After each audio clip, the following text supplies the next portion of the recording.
Well, I'll say something to you about David Hume. David Hume, the 18th century Scottish philosopher. Now, with the exception of Duns Scotus, David Hume is certainly the greatest Scottish philosopher. Now, Hume is an empiricist. It's quite hard to understand the unity of Hume's thought. His writing seems quite disparate, but I think we can impose on Hume a certain order or a certain unity by saying that Hume perceives threats to empiricism, or Hume sees points where empiricism seems to break down. Now, it's a slogan of Hume's philosophy that there are no ideas without impressions. No ideas without impressions. What is an idea and what is an impression? Well, an idea is a mental image or a concept or a thought or a component of a thought. This is what he means by ideas. An impression is a sense impression, or the direct content of experience through the five senses, or anything that is directly given through one or more of the five senses. We can see here is empiricism, because part of empiricism is there is no knowledge without sense experience, or there are no innate ideas, or there are no a priori ideas in Kant's sense. So Hume is saying there are no ideas without impressions. Now he gives us two ways of understanding this dependency. In the first enquiry, spelt with an E, and in the treatise of human nature. In the treatise of human nature, Hume says all our ideas are copied from our impressions. But in the inquiry, he says that the ideas are faded impressions. The ideas are faded impressions. Now, on the treatise view, it looks as though there are two things and a causal relationship between them, as though the ideas are representations of something else, impressions. But on the inquiry view, it looks as though the ideas are the impressions, but they've gone stale, or they've gone faded, or threadbare. Now we can argue about this or wonder about this. Is my idea of a toothache a very faint toothache? Well, it obviously doesn't hurt in the way that the toothache hurts, but maybe that's part of its being faded. Anyway, that's what he thinks. Now, like Locke, Hume thinks ideas can be recombined to make new ideas, but any such new ideas are only recombinings of ideas we've received through impressions. So our knowledge is very constrained. Our knowledge is very constrained by what we've experienced, by the impressions that we've had. I mean, it seems to be a consequence of Hume's view that you don't know, for example, what a banana tastes like unless you've tasted a banana. that looks like a consequence of his view. I mean, it might not be. I mean, or the view might, if it is his view, it might be false, because you might be, even if I've never eaten any bananas, you might be able to induce knowledge of banana-type flavours through some sort of neurological manipulation or by some other route. But basically, Hume's view is the concept of X is a faded impression of X, or a faded perception of X. Now, Hume discusses many topics or addresses many different kinds of philosophical problem, but I think we can gather them together by saying that Hume has a worry, an intellectual worry, or an intellectual anxiety, and that is, there seem to be ideas without impressions. There seem to be ideas without impressions, or there are certain important and central ideas we have that don't seem remotely plausibly derived from any corresponding impression. Now, I've listed 6 of these ideas. 1, causation. 2, physical objects. 3, personal identity or the self. 4, God. 5, ethics. And 6, private property. Now you might think, well, these concepts don't really have very much to do with one another, or perhaps there are philosophical relations between them that are interesting. But that's right. I think Hume is only interested in this group of concepts because they look like ideas without impressions. Now, what this means is that in each of these 6 cases, we do have the idea, we do have the concept. We've got a concept of causation, we've got a concept of the self, we've got a concept of God, but the empiricist account of the concept's genesis seems to be lacking. Now, part of Hume's I hesitate to say genius, but part of his intelligence or part of his subtlety as a philosopher consists in the fact that he sees that there are no corresponding impressions, where normally we would assume that there are corresponding impressions.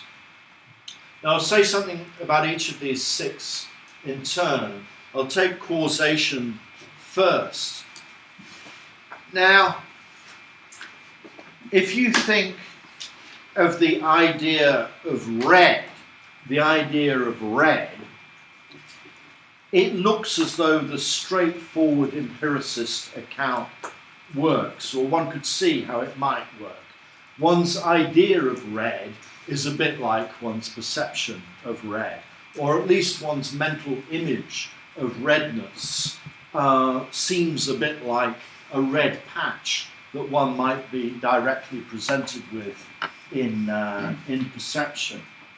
But according to Hume, this is completely false of causal connections.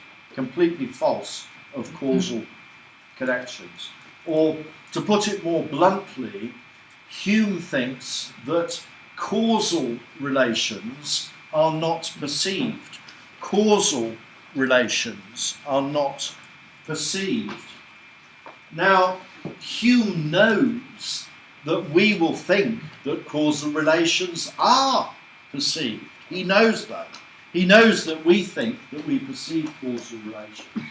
But he says, we don't. We're mistaken in that belief. Causal relations are not perceived. Now, suppose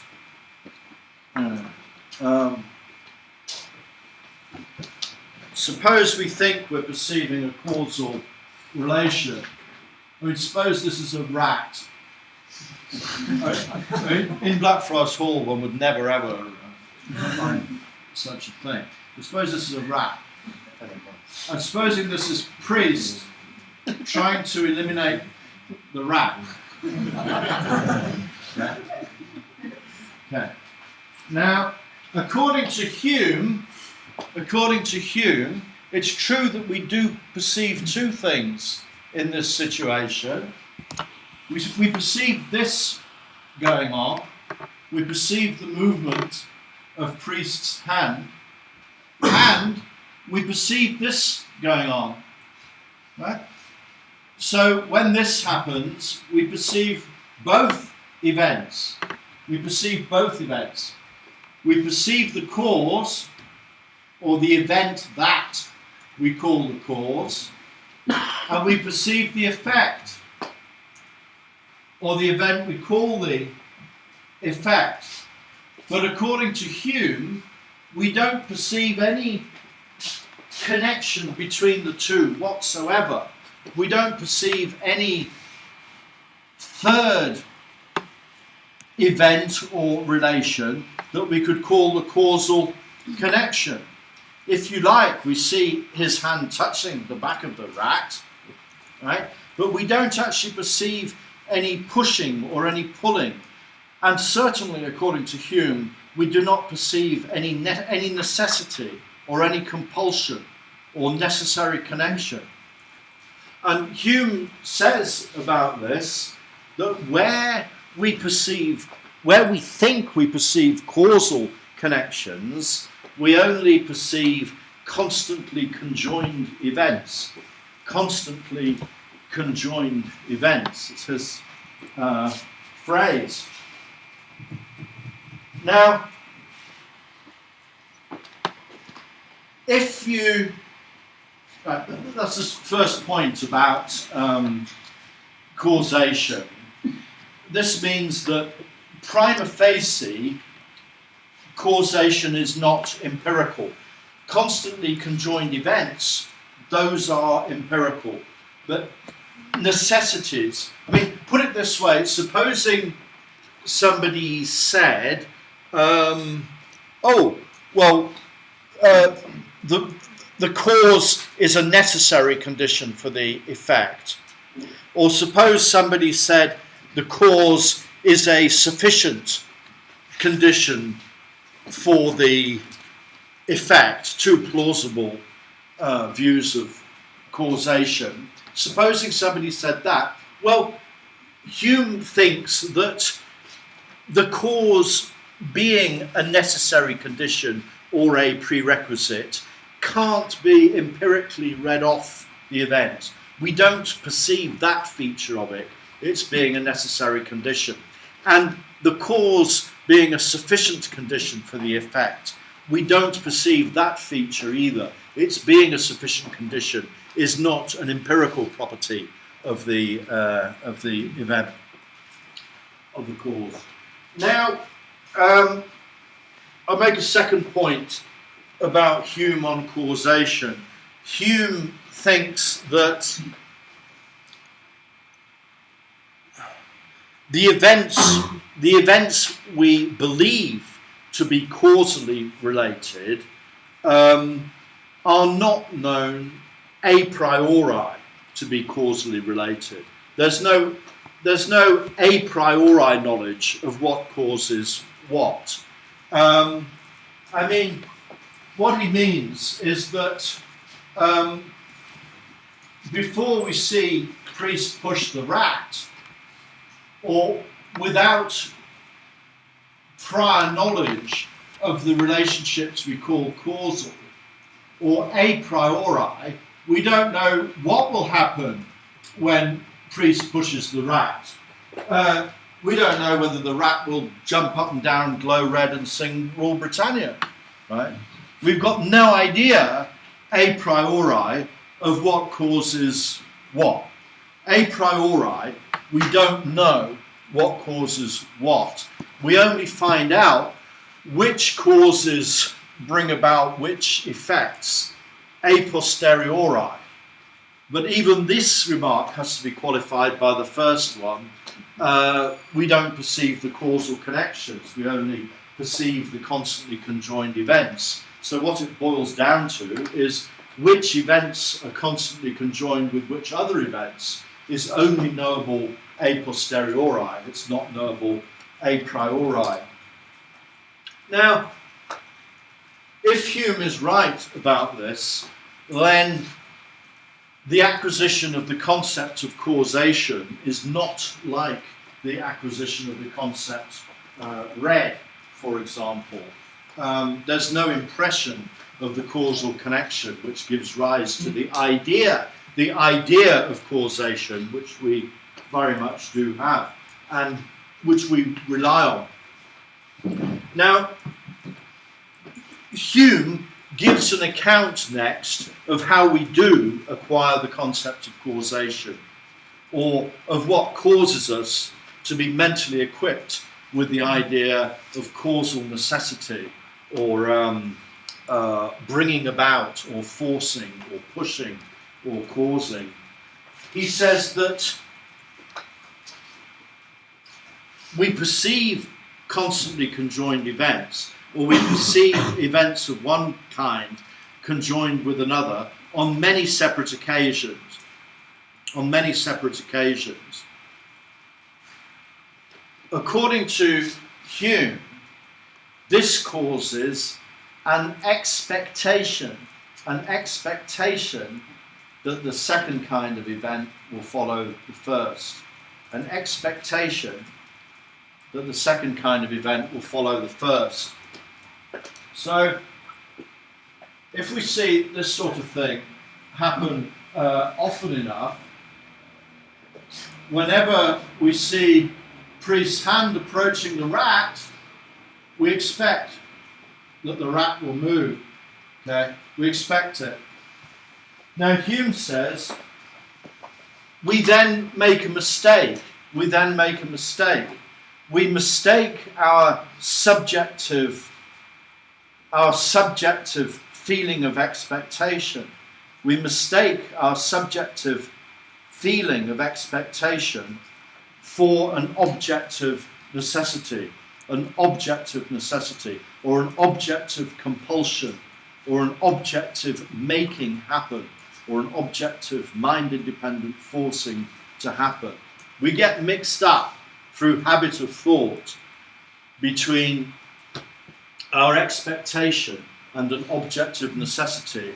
So it's through a kind of trick or a kind of deception that we come by the view that there are objective causal connections.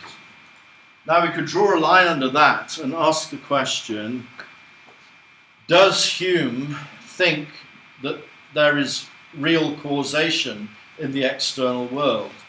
Does Hume think that there are causal connections, so to speak, out there? Now, if you read the literature on Hume, if you're interested in this sort of thing, if you read the literature on Hume, opinion is divided. Some commentators on Hume think that Hume thinks there is no causation, there's only constant conjunction of events, or regularities without necessities, But a second group of commentators think that Hume thinks there is causation out there, there is necessary connection in nature, independently of our minds. It is out there. Causes do make their effects inevitable by happening. But we can't perceive that. Causation is not empirical.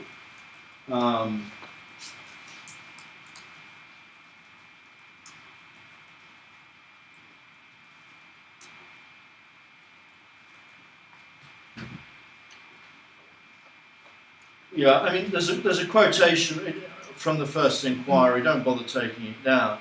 Hume, in the First Inquiry, says, the scenes of the universe are continually shifting, and one object follows another in an uninterrupted succession. But the power or force which actuates the whole universe is entirely concealed from us. The power or force is entirely concealed from us. Well, some commentators take that to mean, well, it really is out there, but it's concealed from us empirically. Other commentators think he means, well, there's no such thing. Hume perhaps doesn't say which. Now, I'll move on to the concept of a physical object. Now, you might think it's insane to say that the concept of a physical object is not acquired empirically.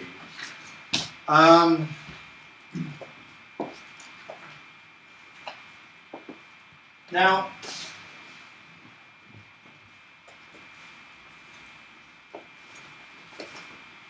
Hume distinguishes two questions about physical objects. Number one, do physical objects exist?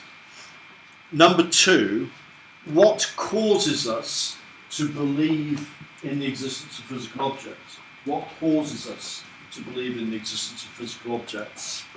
Now, with regard to the first question, do physical objects exist? Hume says that this is a vain question, or he doesn't go so far as to say that it's definitely true that physical objects exist, but Hume certainly thinks, rightly or wrongly, it's psychologically impossible to doubt the existence of physical objects. Hume thinks we can't do that. We can't sincerely and effectively doubt the existence of physical objects. So, in treating the question, do physical objects exist, Hume has really very little patience with Berkeley and with Descartes, because Berkeley thinks it's absolutely certain that physical objects do not exist, and Descartes, in the first meditation, doubts the existence of physical objects. He thinks that when in meditation he's presented only with his own consciousness, the physical objects disappear. Now, Hume has little patience with either of those positions, but he thinks there's a good question about physical objects. The second question, what causes induce us to believe in physical objects' existence? Now, the existence of a physical object, according to Hume, has two features. A physical object exists distinct, and a physical object exists continued. Now, by distinct, he means physical objects exist independently of the perception of them, or a physical object is distinct, a different thing from any perception of that physical object. That's what he means by distinct. By continued, he means physical objects predate the perception of them, physical objects exist during the perception of them, and physical objects post-date the perception of them. So physical objects have a distinct and a continued existence. Now, it's this that's terribly difficult to establish empirically. We have an idea we're very fond of, or an idea we're extremely attached to, that physical objects exist distinct and continued, but we have no impression. We have no impression of physical objects existing distinct and continued. In fact, Hume says we couldn't possibly have such an impression, because that would require perceiving objects unperceived, something contradictory, having an impression of them when there isn't any impression of them. Okay, so Hume, not on too much about this, but I mean, Hume says that there are three possible routes by which we might acquire the concept of a physical object, distinct and continued. The first is the senses. Well, I just ruled that out. Sensing it unsensed is contradictory, so we don't do it that way. But secondly, Hume considers reasoning. The first is the senses, the second is reasoning. Now we can't detect the existence of physical objects by thinking or by reasoning or by using logic, according to Hume. I mean, if we want to say, well, is anybody walking across the quad in St John's at the moment? And you say, well, I'll just go and have a look. It would be no good someone saying, well, I want you to just think about it. I want you to work it out like a piece of maths or a sort of proof in propositional logic or something. I don't want you to go and look. I want you, by the pure exercise of thought, to find out whether there are physical objects unperceived. Well, it can't be done. For whatever reason, we can't do it. I mean, you could imagine beings who could detect the existence of physical objects a priori. We don't seem to be like that, but there seems to be no a priori objection or logical objection to our doing that. But we'll do it. Then, oh yes, there's another reason why reasoning fails here. Hume says that there is no valid logical inference from the existence of the perception to the existence of the physical object. Because of dreams, hallucinations, things being presented in awkward ways or being other than they appear. So the third possibility is that it's by imagination that we're caused to acquire the concept of a mind-independent physical object. And Hume says that it is indeed by the imagination that we come to assume that physical objects exist independently of our perception of them. He thinks that our imagination causes an inductive assumption, a perhaps, he doesn't say this, a perhaps unwarranted or unjustified inductive assumption that objects continue to exist unperceived. Now, it's quite important, I think, to remember his first point about physical objects. He thinks it's vain or perhaps even nonsensical to doubt whether there are physical objects or not. So, as with causation, we can ask, well, is Hume a realist about physical objects? Well, I'm inclined to say that, unlike Berkeley and in a way, unlike Descartes, Hume is a realist about physical objects. He really thinks they're out there. He's doing epistemology. He's trying to find out how it's possible for us to know things that we don't seem to know empirically or in any straightforward way. And I'd better speed up a bit, I suppose. Now, the third concept we have, which is not empirical, is the concept of personal identity, or the concept of the self. Now, the problem of personal identity in philosophy is what lasts if a person lasts? What lasts if a person lasts? Or what lasts if and only if a person lasts? The intuitive idea is that you 20 years ago were a different type of person from the person you are now. 20 years ago, you were a different type of person, you were a different size, slightly different shape, you were younger, you were having different thoughts, different emotions, you were situated in a different place, right?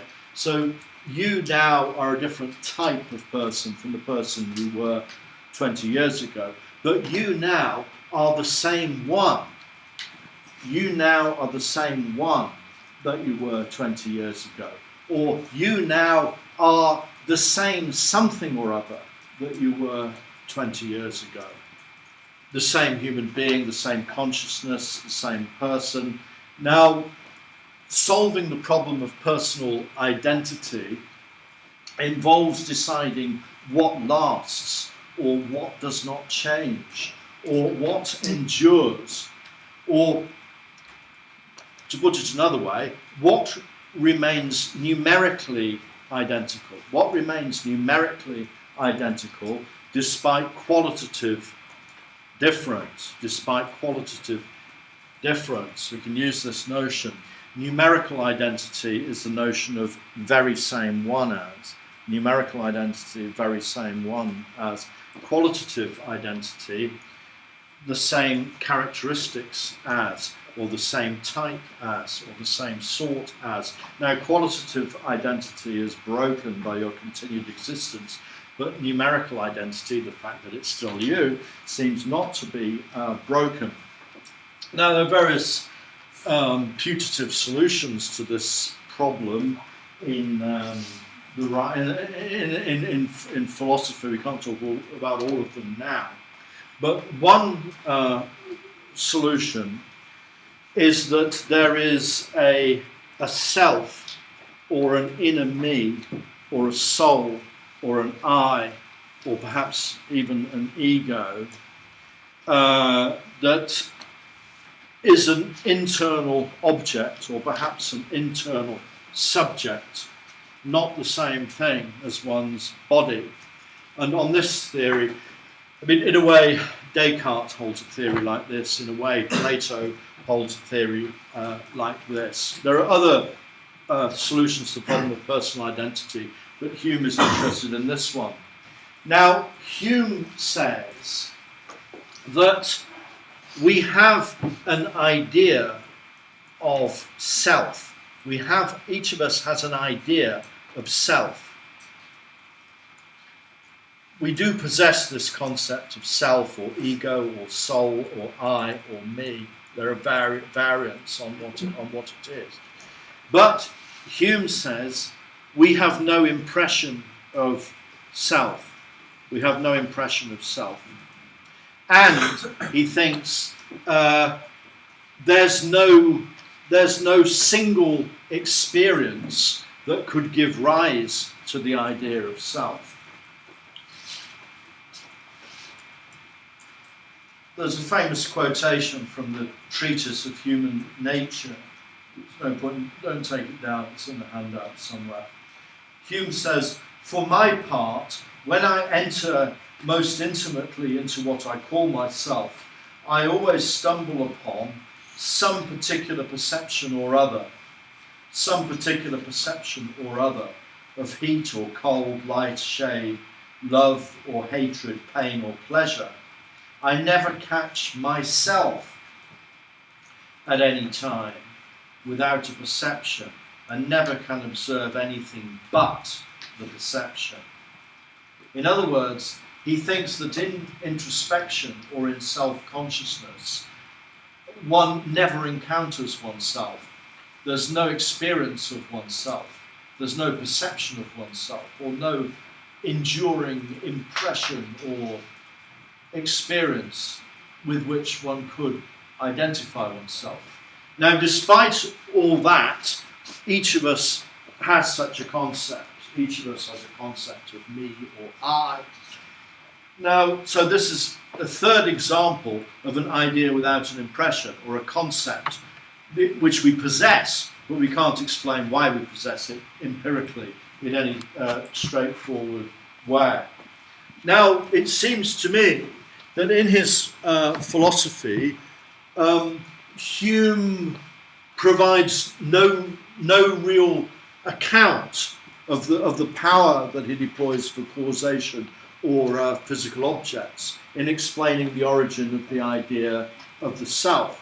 But it's clear that he thinks we mistake ourselves for this perception or that perception. He thinks that we're muddled or confused in our idea. Later in his philosophy, he says mankind is nothing but a bundle of perceptions. A bundle of perceptions.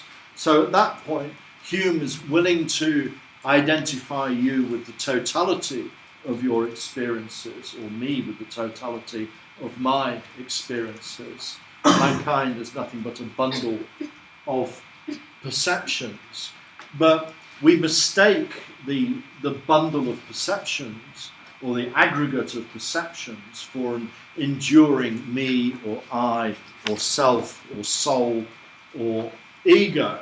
But Hume thinks that we have no grounds for that at all. We have no empirical grounds for it, and we have no other grounds for it either. I'm inclined to say, in criticism of Hume, that although this claim has been very widely endorsed, that I don't find myself in introspection, although it's very widely endorsed, it might be wrong. It could be that in introspection or in self-consciousness you do find yourself. It could be that in introspection the time is always now. It could be that now is the time it is within consciousness in an enduring or unchanging way. It could be that there is awareness of consciousness itself in a monolithic way. Despite the coming and going of perceptions, there might be consciousness. Thirdly, in introspection, there could be discerned a kind of phenomenological space, a kind of internal space within which perceptions come and go. Fourthly, it might be that there's a sensation of me-ness, a kind of tone or feeling of being oneself. There could be a kind of pervasion of one's thoughts and emotions, of one's own, a feeling of their being one's own, and so on. Now, St. Augustine, Descartes, and other thinkers and some mystics have claimed to find these dimensions to the self, or this kind of interiority to consciousness. And if they're right about that, then Hume has just been very unperceptive in only coming up with one perception or another. Now, the fourth concept that we have that's not empirical is the concept of God. Now, it's in a way it seems quite clear that the concept of God is not empirical. The idea of an omniscient and omnipotent, benevolent being who created and or sustains the physical universe and is systematically invisible or systematically undetectable by the senses seems not in any way empirical. Now, Hume, there's a debate in the literature about whether Hume believes in God or whether Hume is agnostic or whether Hume is an atheist. Now, I think that Hume is an atheist. If you read his essay on miracles, Hume is always and everywhere skeptical about the veracity of miracles. I mean, roughly speaking, Hume thinks that it's always more likely that the witness of a miracle is mistaken than that a miracle took place. It's always more likely that the witness is mistaken than that the miracle took place. His ground for this, roughly, is that, well, witnesses are often mistaken about all sorts of things, we know that, but miracles hardly ever seem to happen.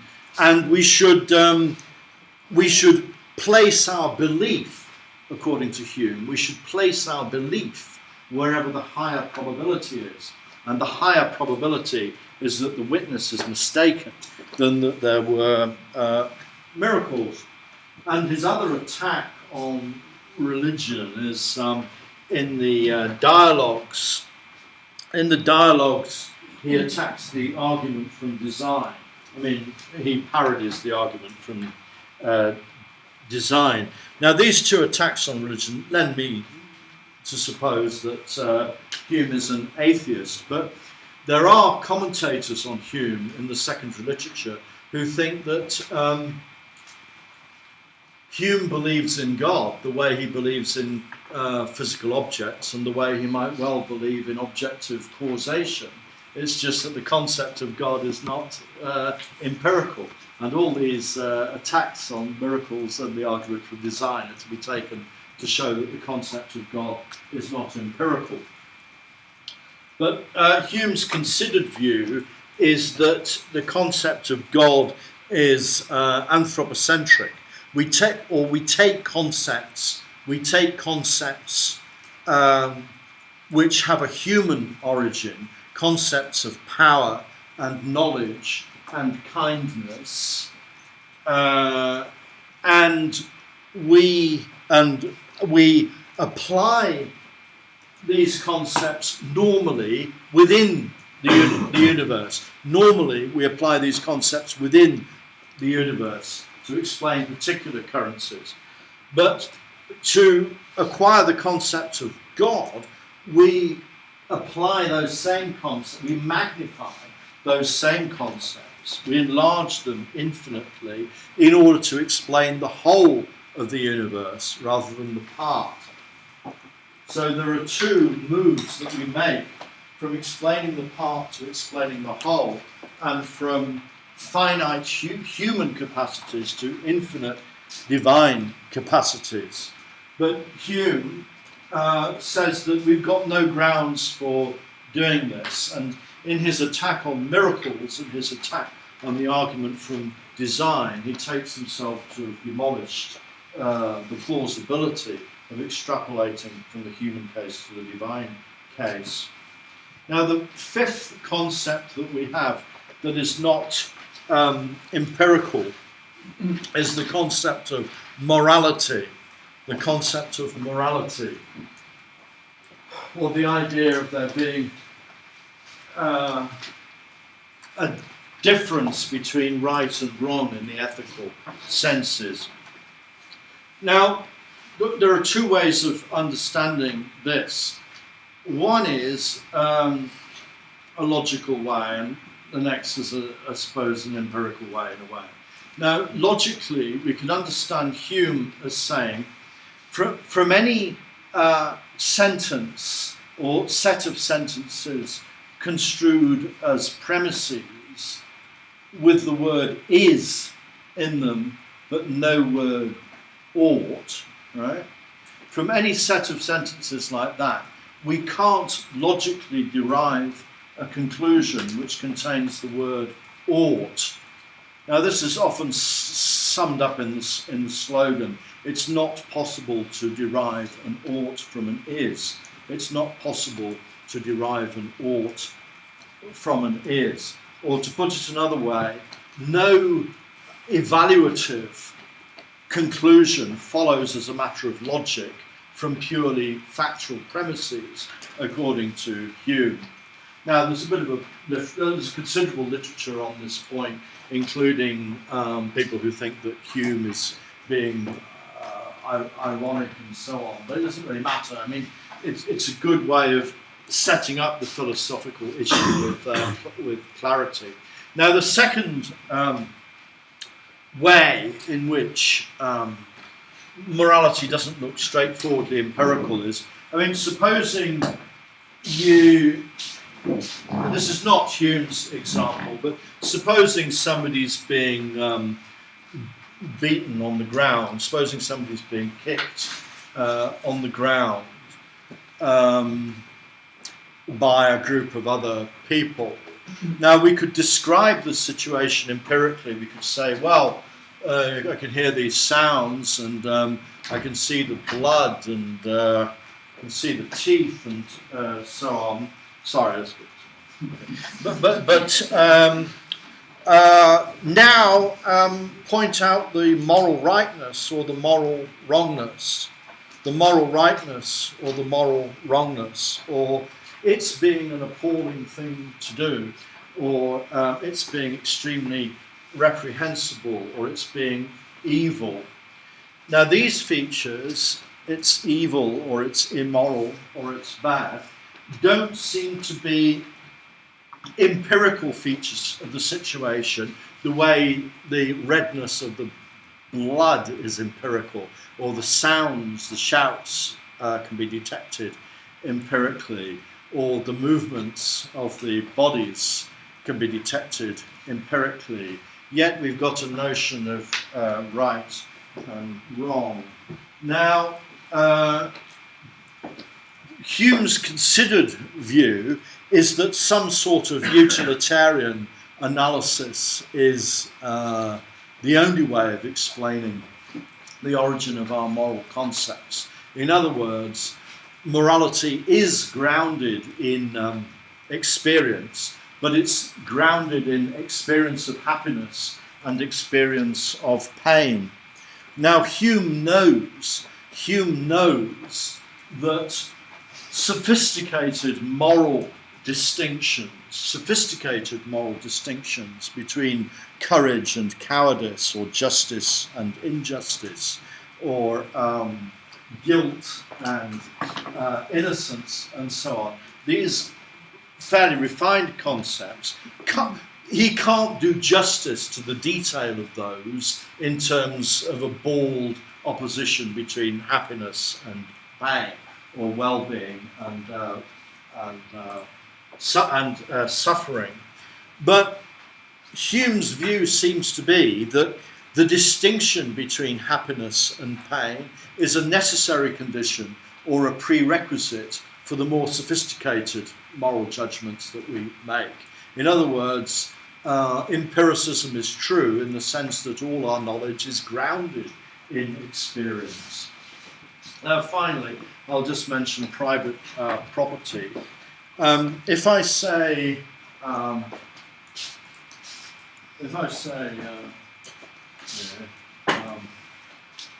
this book is mine,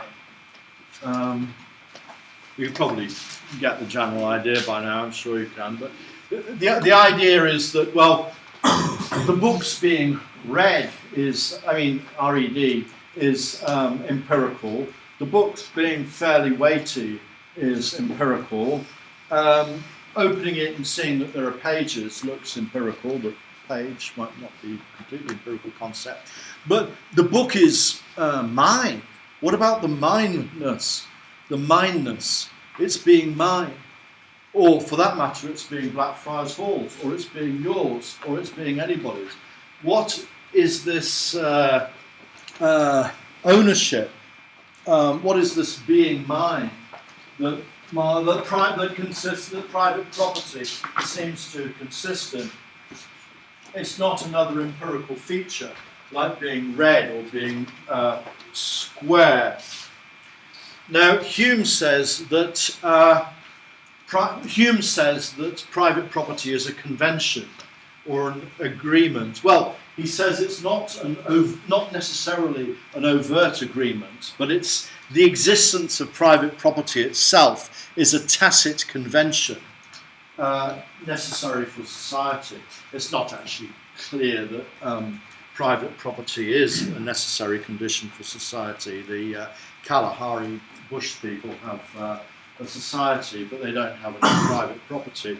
The communists tried to bring about a society without any private property. They didn't manage it. It doesn't mean to say that it's completely impossible. But Hume seems to think that the existence of private property is a necessary condition for society, and it's a convention that we agree upon. But it's, to my mind, still left obscure in Hume's philosophy what the convention is an agreement about, when it's an agreement about private property. It's the ontological status, so to speak, of something's being private property is left obscure. Okay, enough for this week. Thank you.